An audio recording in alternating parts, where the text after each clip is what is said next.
prehistory means it's a before history, meaning before written documents was created. Hold on, I wanted it to, sorry, I wanted to go to arrows. Hold on, I want to use arrow. Not arrow, sorry, I want to use pen. Okay, so prehistory means before textbook, or not textbook, history books were written. So in Korean civilization, we have a Paleolithic, Neolithic, Bronze, and then we are still, like the 21st century are still continuation of Iron Age. And during the Iron Age, around 3rd century CE or so, we are going into a historical period. We have documents written. So I'm going to explain Neolithic objects, and then Bronze Age artifacts, and then Iron Age, and then during the Iron Age, we have this legendary period called Gojoseon. Gojoseon. It's a controversial whether this is beginning of history or not. So I'm going to explain this, and that will be the end of the history of Korean civilization. So this is the most important work called Cone Pattern Vessel. And can anybody tell me where you see a cone pattern? What are the cone? Is it the Professor? Is it the like texture that's on the vessel, like the marks, like the scratchy marks? Yes, like a scratchy mark. Stripes, yes, stripes. What do you think is used to make this type of patterns? Maybe a comb. Very good. I mean, the reason we call it as a comb is as if the intervals are sort of a regular and well, well positioned, right? It's as if it's like a very uniform. So that's why it's a comb. But it's not that they had a tool like that looks like a comb, and then they scraped it through. It's more like a individual stick, right? And then they put incised lines because depth is not even. Like some are deep, some are shallow, right? But overall, we call it this type of patterns as a comb pattern vessel, and it's not unique in Korean civilization. I will explain other distribution of this pattern. So it's called cone pattern vessel, usually dated 4000 BCE, and they were excavated in Amsadong in Seoul. It's around the Han River. I have a map for you, Amsadong. And what are the characteristics?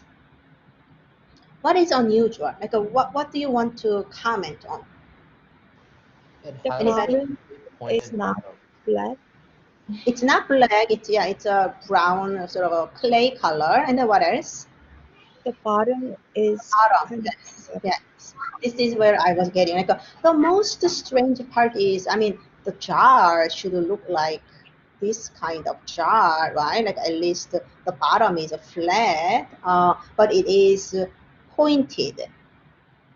So how does it stand alone?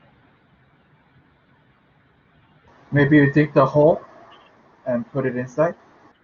Yeah, I mean, I have other slides, but I want to draw your ideas. I mean, the shape is unstable, right? If you want to put this stand alone, you'd rather put it like this. This bottom is on the floor and then like this, isn't it? It's not natural, right? You cannot maintain this shape. So if you go to the museums, what do? They made this base so that it's inserted, and then they make a little bit of like a stand like this, or they use like a fishing line, kind of invisible, nylon lines, so that they hold it together. So that's why they are invisible on this kind of photos. So there are other examples. So it's not just a single unique example. This is the best one that usually you see in the textbook, but you have a little different one, and see the lines.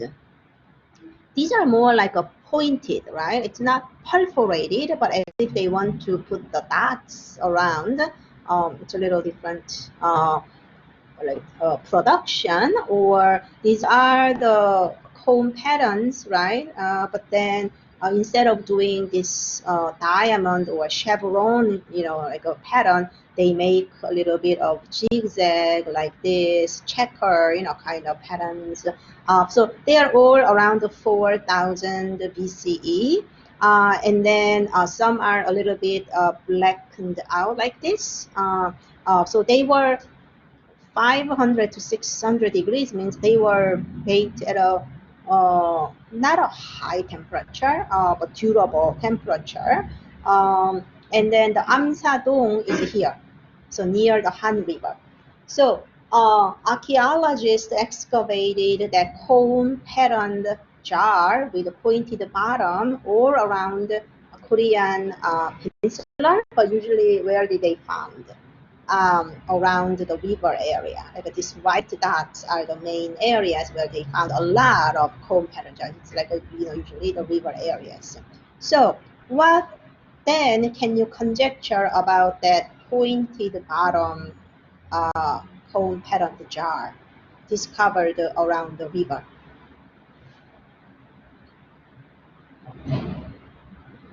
Maybe they are supposed to float?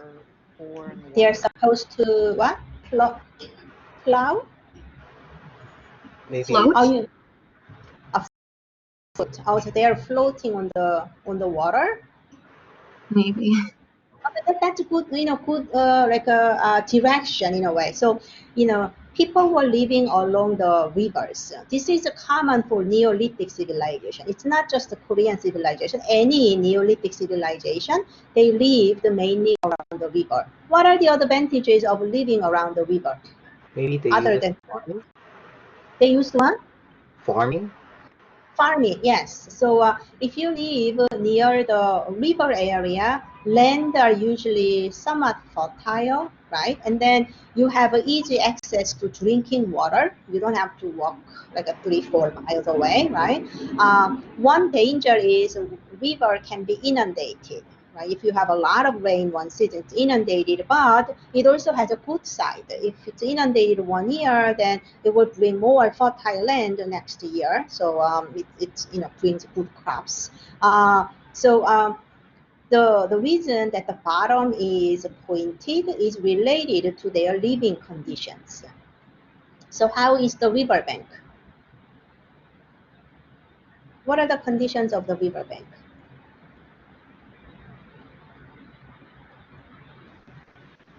Muddy, most likely? Or yes, sandy? that's really a good word. Muddy and sandy. So how can you then insert this jar? You can wiggle it around. Yeah, you can imagine, right? Wiggle it around, and then you can plug in, right? Like a sort of instead of floating it, you can plug in that jar into that muddy land directly. So that's the idea. So when you excavate it, usually you have this type of burning pot. This is where they use this area as oven, like a clay, like in a pottery oven area. So that's the site.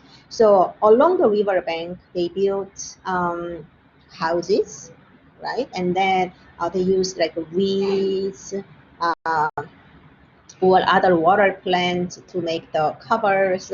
And then they also use the twigs, other things to create the oven. And this is the idea of it. How did they bake it? Maybe they had some stand with the twigs and then inserted this so that they are covered really well.